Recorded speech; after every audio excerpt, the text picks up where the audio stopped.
हमारे पीछे एक जैसा कि आप बैनर देख पा रहे हैं, इस पे लिखा है योगी जी न्याय करो और सुप्रीम कोर्ट का सम्मान करो। क्या सुप्रीम कोर्ट का जो सम्मान है वो उसके अनुपालन है, जो भी उनके आदेश हैं उसका पालन नहीं हो पा रहा है?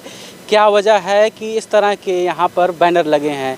ये बैनर आप दूसरा देखिए, जैसा कि यहाँ पे लिखा है कि 69,000 शिक्षक भर्ती है और उत्तर कुंजी प्रकरण में समस्याएं की कुछ विसंगतियाँ थी, जिसकी वजह से कहीं न कहीं कुछ लोगों को जो है प्रतीक्षा करना पड़ रहा है अपनी नियुक्ति के लिए। आदेश आ चुका है, काफ़ी लंबा वक्त हो चुका है, 93 दिन से ज़्यादा हो गया है धरना देते हुए इन लोगों को, लेकिन अभी भी कहीं न कहीं इनकी समस्याएं पूरी नहीं हुई हैं, जिन समस्याओं को लेकर कहीं न कहीं ये लगातार धरना दे रहे हैं। क्या कहेंगे, किस तरह से जो है आप लोग मांग कर रहे हैं फिर भी समस्याएं सुनी नहीं जा रही हैं मौजूदा जो प्रशासन है उसके द्वारा, मुख्यमंत्री के द्वारा? देखिए, हमारी मांग बस इतनी सी है कि सुप्रीम कोर्ट का आदेश आए हुए 1 वर्ष हो गया है और हाई कोर्ट डबल बेंच के साथ साथ सुप्रीम कोर्ट ने हमें यह कहा है कि इनको 1 नंबर देते हुए इनकी नियुक्ति कर दी जाए। डबल बेंच का आदेश आए हुए 3 साल होने वाला है, 2.5 साल पूरा हो चुका है और फिर इसके बाद गवर्नमेंट खुद ही सुप्रीम कोर्ट चली जाती है और सुप्रीम कोर्ट भी एट लास्ट हम लोगों को रिलीफ दे देता है 9 नवंबर 2022 को। उसके बाद भी गवर्नमेंट के अधिकारी ना तो कोई कार्य करना चाहते हैं और ना ही सुप्रीम कोर्ट के आदेश का पालन करना चाहते हैं। तो उन्हीं चीज़ों के लिए हम लोग 93 दिन से यहाँ पे बैठे हुए हैं और उस बैठने का भी नतीजा शून्य है अधिकारियों की नज़र में, क्योंकि उनको फ़र्क नहीं पड़ता है। उनको नहीं फ़र्क पड़ता है कि कहाँ सरकार के ख़िलाफ़ कहाँ पे धरना हो रहा है, विभाग के ख़िलाफ़ कहाँ पे धरना हो रहा है। उनको इन चीज़ों से कोई फ़र्क नहीं पड़ता, क्योंकि उनको पता है कि गवर्नमेंट सरकार वही चला रहे हैं।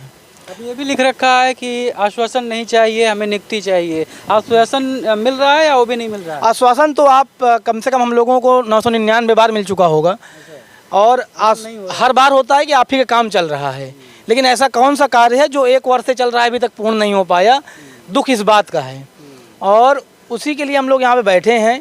और सबसे विडंबना ये इस समय प्रदेश की ये है कि अधिकारी ना तो न्यायपालिका को कोई समझते हैं और सच्चाई ये है कि ना अधिकारी, मंत्री व संतरी किसी को कुछ नहीं समझते।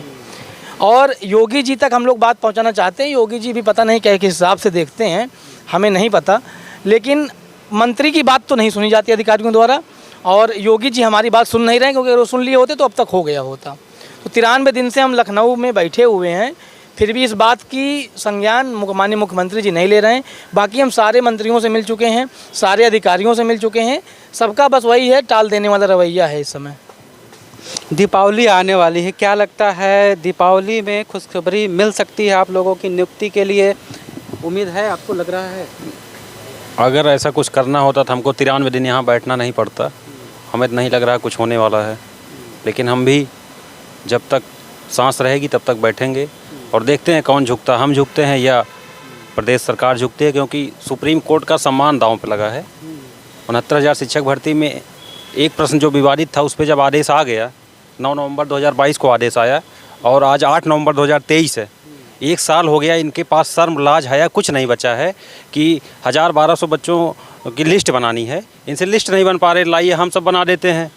बताते हैं कि कट ऑफ नहीं है, कट ऑफ अगर नहीं है 67,000 लोग नौकरी कैसे कर रहे हैं? उसमें 69,000 वैकेंसी थी, 67,000 लगभग नौकरी कर रहे हैं, बिना कट ऑफ के नौकरी कर रहे हैं। हमारी गलती बता दें, अगर हमारी गलती हो तो हमारा इनकाउंटर कर दें और नहीं तो हमको नियुक्ति दे दें। जैसे सबको गोली मरवाते हैं ना, वैसे गोली यहाँ मरवा दें सबको, हम चले जाएंगे, हमारी लाश जाएगी हमारे घर पे। इनको शर्म लाज नहीं आता। इनके आवाज़ के सामने हम मिलने का प्रयास किए तो वहाँ से अंदर से बैठ के देख रहे हैं, बुलवा नहीं सकते थे, मिलने क्या मैटर है। अगर इसको आप धरना स्थल बनाए हैं तो आपको सोचना चाहिए, देखना चाहिए कि हाँ लोग क्यों बैठे हैं, असंतुष्ट है तभी तो बैठे हैं। शौक नहीं लगा यहाँ धूल चाटने का, यहाँ लोग बीमार हो रहे हैं और कल हमारा एक साथी एक्सपायर भी हो गया। धरना दे रहे तो भी? हाँ, धरना कभी कभी आते थे, बीमार चल रहे थे, उनकी किडनी और लीवर फेल हो गया, बुखार था और कल एक्सपायर हो गए। कई जाने गई हैं, लेकिन उसके बाद भी इनके अधिकारी मनमानी एकदम। मंत्री माने संतरी, संतरी माने गार्ड, गार्ड से भी बदतर हैं इनके मंत्री। इनके शरीर में खून नहीं पानी दौड़ता है। अगर खून दौड़ता तो अपने दादाजी का नाम रोशन कर देते संदीप सिंह। बैठे बैठे वहाँ एसी में जो काट रहे हैं ना मलाई, अपने शिक्षा मंत्री के आवास का भी घेराव किया था, वहाँ पर भी आप लोगों को मुलाकात हुई शिक्षा मंत्री से या यहाँ डायरेक्ट भेज दिया गया? पहले तो ये कहा गया कि जितने लोग यहाँ हैं बाहर सभी लोग इको गार्डन चले जाएं, उसमें से 2-3 लोग मिलेंगे। और हम सब जब मिलने जाते हैं तो वो हम सबको करीब 3-4 घंटे बैठाए रहेंगे। कोई काम नहीं रहता, हम देख के आए हैं, कोई काम नहीं रहता। अंदर एसी में बैठे रहेंगे आराम से। अगर इतना काम रहता तो ये काम कर दिए होते, हम सबको यहाँ बैठना नहीं पड़ता। अगर तुम मंत्री बने हो भाई, किस बात की मंत्री हो? तुम काम नहीं कर पा रहे हो, 1000-1200 बच्चों की नियुक्ति नहीं दिलवा पा रहे हो, वहाँ तमाशा करने बैठे हो, छोड़ दो अपने पद को। लेकिन औकात नहीं है। मज़ा आ रहा है ना एसी में घूमने, मलाई काटने में, मेहनत से मिला नहीं है तो मज़ा आ रहा है, मज़ा ले रहे हैं ज़िंदगी का। क्या नाम है आपका और कहाँ से आप आई हैं और कितने दिनों से आप जो है इस धरना स्थल पर धरना दे रही हैं? मेरा नाम पूजा श्रीवास्तव, मैं सिद्धार्थ नगर से आई हूँ और आज हमारे धरने का 93वां दिन है। और जैसा कि आप देख रहे हैं, जैसा मैं भाइयों के माध्यम से आपको पता चला कि कैसे अधिकारी और उनके सरकार हमारे साथ मतलब कि हीला हवाई वाला व्यवहार कर रही है, ना कि हमारी कोई फॉल्ट है और हमारी मांग भी लीगल है। ऐसा नहीं है कि हम मतलब कि यूं ही अपना पक्ष रख रहे हैं या फिर हमारे फेवर में जब सुप्रीम कोर्ट से डिसीजन आ गया 11 माह, तो इतना फिर डिले क्यों हो रहा है प्रोसेस में? और सब प्रोसेस इनके फेवर में आता है सरकार के अधिकारी के, तब तो इनका प्रोसेस 1 दिन में हो जाता है और हमारे प्रोसेस के लिए इनको 11 माह भी कम पड़ रहा है। आखिर इनको कितना टाइम चाहिए? आखिर कब ये हमारी मांग पूरी करेंगे? कि बस हमें आश्वासन पे आश्वासन ही मिल रहा है, बाकी हमें कहीं भी हमारा प्रोसेस जो है वो प्रोसीड नहीं हो रहा है आगे। बस हम यही चाहते हैं कि हमारा प्रोसेस आगे प्रोसीड हो और हम भी अपने घर हंसी खुशी जा सकें। अभी बिहार में लोगों को नियुक्ति पत्र मिला, यूपी में क्यों इस तरह से सरकार सजग नहीं है युवाओं को रोज़गार देने के लिए? क्या कहेंगे? देखिए, मुझे ये कहना है सरकार से कि बिहार में जो हो रहा है, कहीं ना कहीं लोगों को, शिक्षार्थी जितने भी हैं, उनका कल्याण हो रहा है। कहीं ना कहीं हम भी सरकार के ही बच्चे हैं, कहीं दूसरे गोले से नहीं आए हुए हैं। आखिर हम लोगों का कल्याण करने में, आखिर अपने प्रजा का हित नहीं चाहेंगे तो फिर क्या होगा? आखिर हम लोग कब तक तड़पेंगे? आज 93rd डे है हमारे धरने का और फिर भी हम लोगों का कोई भी सुध नहीं लिया है। आखिर हम लोग इतने हताश, निराश, परेशान हैं। माननीय मुख्यमंत्री जी से हम लोग कई बार याचना दिए, कई बार प्रार्थना किए कि हमसे मिल ले, हमारी जो व्यथा है उसको कहीं ना कहीं अपने स्तर से सॉल्व कर ले, क्योंकि हम लोग आला अधिकारियों, जितने भी शासन प्रशासन के लोग हैं, सबसे मिल चुके, लेकिन उनके तरफ से हमारी जो लच्चर पैरवी हुई है, एक भी चरण हमारे जो फेवर में नहीं बढ़ाया गया। आज हम जनवरी के माह में हमारा प्रतिवेदन सबमिट हुआ, उसके बाद से हमें अनिश्चित काल के लिए बैठा दिया गया है। ना हमारा कोई जो सुनवाई होती है तो उस पर बस यही हम लोग को आश्वासन दिया जाता है कि आप आगे बढ़िए, कि आपका काम हो रहा है। उसके बाद से एक ना एक दिन आपको मिल ही जाएगा, आप ही का काम कर रहे हैं। हम लोग उसी उम्मीद में बैठे बैठे हमारा 1 साल और बर्बाद हो जा रहा है। हम लोग लगभग 5 वर्ष से दिवाली नहीं मना पाए हैं। हमने सोचा हुआ था कि ये दिवाली हमारी अच्छी बीतेगी, पर लेकिन इस बार भी हमें निराश होना पड़ रहा है। अब बताइए हम लोग किसके दरबार में जाएं? क्या लगता है आपको, जब इतना लंबा वक्त हो गया है फिर भी सरकार जो है सुनवाई नहीं कर रही है, अब क्या आप लोगों की क्या रणनीति है, क्या करना चाह रहे हैं? रणनीति हमारी यही है कि कल 1 साल हो रहा है आदेश को आए, लगभग 365 दिन हो रहे हैं। इसके बाद भी विभाग हम लोगों को एक अंक से नियुक्ति से वंचित रखा है। तो हमारी रणनीति यही है, अभी तक हम लोग सारी चीज़ें किए, धरना प्रदर्शन किए, घेराव किए, जहाँ जिस अधिकारी का चेहरा नहीं देखना पसंद करते थे उसका पैर छूना पड़ा। और अब हमारी रणनीति यही है कि दिवाली हम लोग घर पे नहीं मनाएंगे और लखनऊ में ही मनाएंगे। और अधिकारी जो हमारे खिलाफ़ हैं, जो हमारे प्रकरण को लटकाए हुए हैं, उनको हम लीगली तरीके से बताएंगे। हमने जो आदेश आया है इसकी कंप्लेंट भी दाखिल की है माननीय न्यायालय में।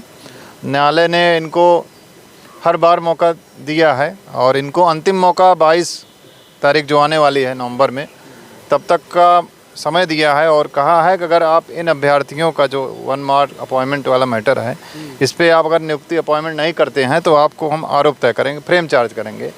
तो हम लोग कोर्ट में सीनियर एडवोकेट हर बार खड़ा करते हैं, इस बार भी 2 से 3 सीनियर एडवोकेट खड़ा करेंगे और अधिकारी को जेल भेजकर ही रहेंगे। भले अपॉइंटमेंट हमें 1 महीने 2 महीने लेट मिले, लेकिन जो 1 साल की हमारी पीड़ा है, अधिकारी अपने जब तक इनकी सांस चले तब तक याद करें। और हमारा यही प्लान है कि इनको जेल भेजकर हम लोग घर पे जाएं।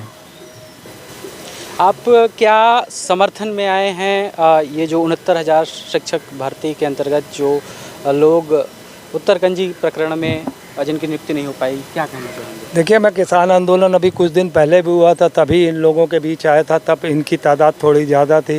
हालांकि सभी कहीं ना कहीं आते जाते हैं, भाई घर परिवार भी है, घर में भी जाना पड़ता है, ध्यान रखना पड़ता है, मगर इन्होंने अपनी हिम्मत नहीं हारी। आज भी यहाँ काफ़ी लोग यहाँ मौजूद हैं और अपनी ये मांग जो 69,000 शिक्षकों की है, शिक्षक की जो नियुक्तियाँ हैं उसको लेकर है। और ये जायज़ भी है, क्योंकि जब आदमी पढ़ लिख कर आता है तो वो जॉब करने के लिए बात करता है, मगर हमारी सरकारें उन्हें पकौड़ा बिचवाने में तुली हुई हैं। वो सरकार कभी आपको नौकरी नहीं देगी। और ये 9.5 साल से मैंने, चाहे केंद्र में देख लीजिए चाहे प्रदेश सरकार में देख लीजिए, इन्होंने नियुक्तियां छीनी हैं, नियुक्तियां दी नहीं हैं। अभी मैं बगल में बैठा हुआ था, वहाँ पर 112 के जो पुलिसकर्मी हैं जो सेवा में लगे हुए हैं, उनकी सैलरी 11,000 रोक ली गई है और उन्हें अभी हो सकता है कि उन्हें हटा भी दिया जाए नौकरी से, कुछ भी हो सकता है उनके साथ। तो ये निर्लज सरकार है, नपुंसक सरकार है। ये इन लोगों ने पूरे देश में ऐसा मकड़ जाल बैठा रखा है, इन्होंने कुछ करना नहीं है जनता हित में, ना नौकरियों पे करना है, न रोजगार पे, न स्वास्थ्य पे, न महंगाई पे, न शिक्षा पे, न स्वास्थ्य पे, किसी पर बात नहीं करनी है। ये बड़े बड़े सपने दिखाते हैं कि हम एम्स वहाँ लगा दिए हैं बिहार में, दरभंगा में, वहाँ पता चला अभी प्लाट ही पड़ा हुआ है। तो कहीं ना कहीं ये पूरी एक झूठों की सरकार है, झूठे प्रोपोगंडों की सरकार है। इससे कोई लाभ होने वाला नहीं है, मगर इन्हें अपनी हिम्मत नहीं हारनी चाहिए। और आने वाला वक्त अब देश में 99 सड़क पर है और उन्हें भरपूर जवाब देगी, चाहे वो प्रदेश सरकारें हों भारतीय जनता पार्टी की, चाहे लोकसभा की सरकार हो दिल्ली की, ना, तो उसको पूरी तरीके से नस्ता नाबूद किया जाएगा और जनता एक खुशहाली की तरफ आएगी। उन्हें नौकरियां, रोजगार सब कुछ मिलेगा। और जिस तरीके से महंगाई करी हुई है हर चीज़ की, वो भी एक मुद्दा है और नौकरियों का भी मुद्दा है। साल साल भर हो जाता है, इन लोगों को नौकरियों का इंतज़ार करना पड़ रहा है। तो ये झूठे छलावे क्यों? यही इस देश, इसी सरकार से यही उम्मीद अब की जा सकती है। हमें लगता है कि इन्होंने धैर्य तो नहीं खोया, ना आगे भी खोएंगे और ये लगे रहें। बाकी हमें उम्मीद जो ये इस सरकार से कुछ ऐसा है नहीं। जो मैं बहुत स्पष्ट कर दूं, मैं इनको निराश नहीं करना चाहता हूं। मैं भी देख रहा हूं कई जगह मीडिया चैनल्स में, मैं कई और बातों को भी उठाता हूं। मैं इनका मनोबल कम नहीं करना चाहता, ये ऐसे ही लगे रहें। अगर ये नहीं तो दूसरी सरकार तो हमें देगी ना। वो तो जुमलों की सरकार नहीं, हमारी है जो पिछली सरकारें थी वो, देखिए, भ्रष्टाचार होना या कम ज़्यादा करना ये चीज़ें तो सामान्य थी, मगर ये तो नहीं मान्य है ना कि आप हमें पूरी तरीके से निगलेक्ट करो, इग्नोर करो। हम बैठे हुए भूखे प्यासे, हम अपना घर बार छोड़ के यहाँ बैठे नौकरी की तलाश में, तो फिर हम इससे अच्छा पढ़े ही क्यों? हम तो ये सोचते हैं फिर हम ठेला ही लगा लेते मूंगफली का, जैसा कि प्रधानमंत्री कहता है कि इनको तो पकौड़ा बेचना चाहिए सड़क पे। फिर हमारी पढ़ाई में पैसा क्यों बर्बाद हुआ? तो हमें ये नहीं मालूम था कि हम एक ऐसी सरकार को ला रहे हैं जो हमारे पूरे, हमें बिल्कुल एकदम अपंग बना देगी। मुझे नहीं लगता ऐसी सरकार को दोबारा भारतीय जनता पार्टी की पहले भी सरकार रही, अटल बिहारी वाजपेयी रहे हैं, ऐसा तो कभी कुछ नहीं हुआ। और भी सरकारें जो रही हैं सत्ता में, उन्होंने कभी इस तरीके से निराश नहीं किया जनता को। मगर अब तो मुझे लगता है कि चाहे पढ़ा लिखा वर्ग हो, चाहे वो रिक्शे वाला हो, मजदूर हो, किसान हो, कोई भी हो, किसानों के साथ जो इन्होंने दुराचार किया हुआ है, झूठे वादे देकर कि MSP पर ध्यान दिया जाएगा, आपकी जो आपके ऊपर कार्रवाई है उसको ख़त्म किया जाएगा, रेट्स आपको मिलेंगे, सब कुछ होगा, मगर कहीं कुछ नहीं है। कोई उसमें ना किसानों को, ना शिक्षकों को, ना अब ये जो नई नौकरियों के लिए आए हैं, मुझे नहीं लगता कि इस सरकार से उम्मीद करनी चाहिए। तो ये थे 69,000 शिक्षक भर्ती के अंतर्गत उत्तरकंजी प्रकरण में जो विसंगतियां थी, जिसकी वजह से कहीं ना कहीं इनकी नियुक्ति से वंचित ये रह गए थे। और सुप्रीम कोर्ट के आर्डर आने के बावजूद भी अभी लंबा वक्त हो गया, 1 साल होने को है, लेकिन प्रशासन कहीं ना कहीं कार्रवाई नहीं कर रहा है। तो ये जो धरना है इनका जो प्लान है आगे का, कि इसी तरह लगातार लगे रहेंगे और अपनी मांगों को इसी तरह उठाते रहेंगे।